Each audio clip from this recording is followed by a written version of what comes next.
Gujarat Titans के जो ये टॉप हैवी इंजन वाली प्रॉब्लम है ना, ये इनको किसी दिन ले डूबेगी। 2023 में भी यही प्रॉब्लम था, 24 में भी यही प्रॉब्लम था, 25 में भी यही प्रॉब्लम था, और 2026 जहां पर टीम्स 250-300 के बारे में सोच रही है, वहां पर भी गुजरात टाइटंस के साथ सेम प्रॉब्लम है। गुजरात टाइटंस के ओपनिंग 3 बल्लेबाज Sai Sudharsan, Shubman Gill and Jos Buttler, इन तीनों ने मिलकर 2025 यानी पिछले वाले सीजन में टीम के 70% ऑफ द रन बनाए थे। यानी इनका सिर्फ टॉप ऑर्डर रन बना रहा है, नीचे वाले रन नहीं बना रहे। भाई क्यों खरीदा है फिर आईपीएल में इतने पैसे देके इनको? 4th, 5th, 6th नंबर के बैटर्स क्या कर रहे हैं फिर, जब टीम इतना डिपेंड कर रही है अपने टॉप ऑर्डर पर? अगर ये टॉप ऑर्डर चले तो बहुत अच्छा टोटल जाएगा, हम डिफेंड भी कर लेंगे, हम बना भी देंगे अच्छे खासे रन। लेकिन अगर टीम का टॉप ऑर्डर फेल हुआ तो टीम रन ही नहीं बना पाएगी। कल के मैच में भी यही हुआ है ना, 162 ही बने। क्यों बने 162? शुभमन गिल, साई सुदर्शन बहुत स्लो खेले, उसके बाद जॉस बटलर 33 पर 38 समथिंग कुछ बनाए। भाई ओडीआई चल रहा है क्या? जॉस बटलर का तो मैं समझता हूँ यार, पूरा फॉर्म खराब गया टी20 में, और अब यहाँ पर भी वही चीज कंटिन्यू हो रही है। But Shubman Gill, this is not ODI, this is T20 game. Game बहुत अच्छा था, बहुत कॉम्पिटिटिव गेम था। I really like yesterday's game, but Gujarat Titans के लिए प्रॉब्लम्स हैं एंड थोड़ी कैप्टनसी में भी गड़बड़ी है। शुभमन गिल को अपनी लीडरशिप क्वालिटीज जो है ना, वो थोड़ा इंप्रूव करना पड़ेगा। बिकॉज जब कल मैच एंड हुआ तब शायद सिराज के 2 ओवर्स ऑलरेडी बचे थे। क्यों बचे थे? सिराज आपका वर्ल्ड क्लास बॉलर है, वो आपका वर्ल्ड चैंपियन बॉलर है, उसके 2 ओवर्स कैसे बच सकते हैं? एंड प्रसिद्ध कृष्णा जिसने आपके 3 विकेट्स लिए थे, उनको भी आप बहुत एंड में लेके आए हो, बहुत लेट लेके आए हो। सो कुछ कैप्टनसी की कमियां भी है, वो भी शुभमन गिल को सुधारनी पड़ेगी।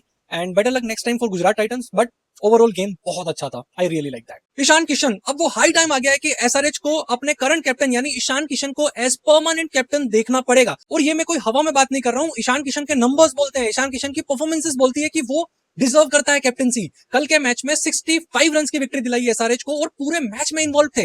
रन नहीं आए बैट से, 14-15 रन ही बनाए, लेकिन एज कैप्टन बहुत इंप्रेस किया है कल ईशान किशन ने। अपने किसी भी बॉलर का पूरा स्पेल खत्म नहीं किया है सिवाय एक बॉलर के। ईशान किशन का एसमेट परफॉर्मेंस देख लो, एज कैप्टन ट्रॉफी जिताई। ईशान किशन का टी20 वर्ल्ड कप पूरा कैंपेन उठा के देख लो।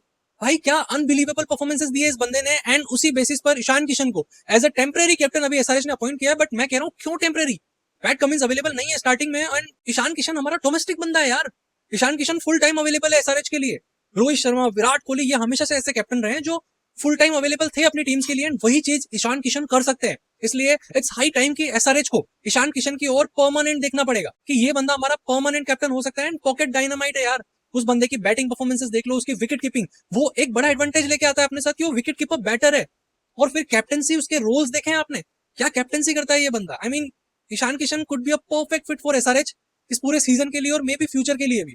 थिंक अबाउट इट यार। ये ऑस्ट्रेलियन क्रिकेट का कोई ज्यादा नखरा नहीं हो गया है? पैट कमिंस अवेलेबल नहीं होंगे, कैमरन ग्रीन ऐसे ऑलराउंडर नहीं खेल पाएंगे, हर चीज में इनको इतनी प्रॉब्लम होने लग गई है कि इनका एक्चुअली प्रॉब्लम क्या पता है? इनको अगले 12 महीने में 20 टेस्ट खेलने हैं, ठीक है? सो इनका फोकस ना मेन टेस्ट के ऊपर है, अब उनकी फिटनेस के ऊपर है। सो इनको ऐसा है कि सारी लीग से आप पुल आउट करो और अपना इंटरनेशनल करियर पे ध्यान दो। क्रिकेट ऑस्ट्रेलिया का सिंपल सा फंडा है, and it is high time कि इंडियन या लाइक आईपीएल इंडियन टीम्स को समझना पड़ेगा कि हम इनके ऊपर डिपेंड तो नहीं रह सकते। अभी पैट कमिंस अवेलेबल नहीं है एसआरएच के लिए, तो ईशान किशन लीड कर रहा है ना, एंड क्या ब्रिलियंटली लीड कर रहा है। So, ऐसे ही कुछ और ऑस्ट्रेलियन प्लेयर्स भी हैं जो भी इतने नखरे दिखा रहे हैं कि हम ये नहीं करेंगे, वो नहीं करेंगे। अगर इनका जब रोल ही पूरा नहीं हो रहा है तो हम इतना पैसा क्यों दे रही है टीम्स इनको? क्यों हम इनको इतना बड़ा अमाउंट दे रहे हैं, करोड़ों रुपए दे रहे हैं, और उसके बाद भी फिर इनके इतने नखरे झेलने पड़ते हैं कि हम ये नहीं खेलेंगे, हम स्टार्टिंग में नहीं खेलेंगे, हम अर्ली चले जाएंगे, ये वो। क्यों इतना नखरा हमारी इंडियन प्रीमियर लीग झेल रही है? जस्ट अगर इनको ना एक फिक्स रूल बनाना चाहिए बीसीसीआई को कि या तो आप पूरा सीजन खेलोगे या आप बाहर चले जाओगे। पहले प्लेयर्स बोल देते कि हम अवेलेबल रहेंगे, लास्ट में वो पुल आउट कर लेते हैं। क्यों भाई? सो मेरे हिसाब से ना हाई टाइम आ चुका है कि आईपीएल को ऐसे कैप्टन्स के ऊपर डिपेंड होना चाहिए, लाइक डोमेस्टिक कैप्टन्स के ऊपर ज्यादा प्रीफर करना चाहिए, जो आपके लिए फुल सीजन के लिए अवेलेबल हो, हर मैच के लिए अवेलेबल हो, जिनके ऊपर वो टेस्ट का कमिटमेंट का वो प्रेशर ना हो। ऐसे कैप्टन्स के ऊपर आईपीएल को फोकस करना चाहिए, टीम्स को फोकस करना चाहिए और इन्वेस्ट करना चाहिए। उनको दो ना आप इतने पैसे, 20-20 करोड़ रुपए उनको दो ना। हमारे इंडिया का ही भला होगा ना, हमारे इंडियन प्लेयर्स का भला होगा जो आगे जाके इंडिया का फ्यूचर भी बन सकते हैं। सो इट्स हाई टाइम कि आईपीएल को सोचना पड़ेगा इस चीज के लिए। ये मेरा पॉइंट ऑफ व्यू है, आपका क्या सोचना है? Let me know in the comments. Thank you so much for watching. ऐसी वीडियोस के लिए फॉलो जरूर कर लो। Bye bye.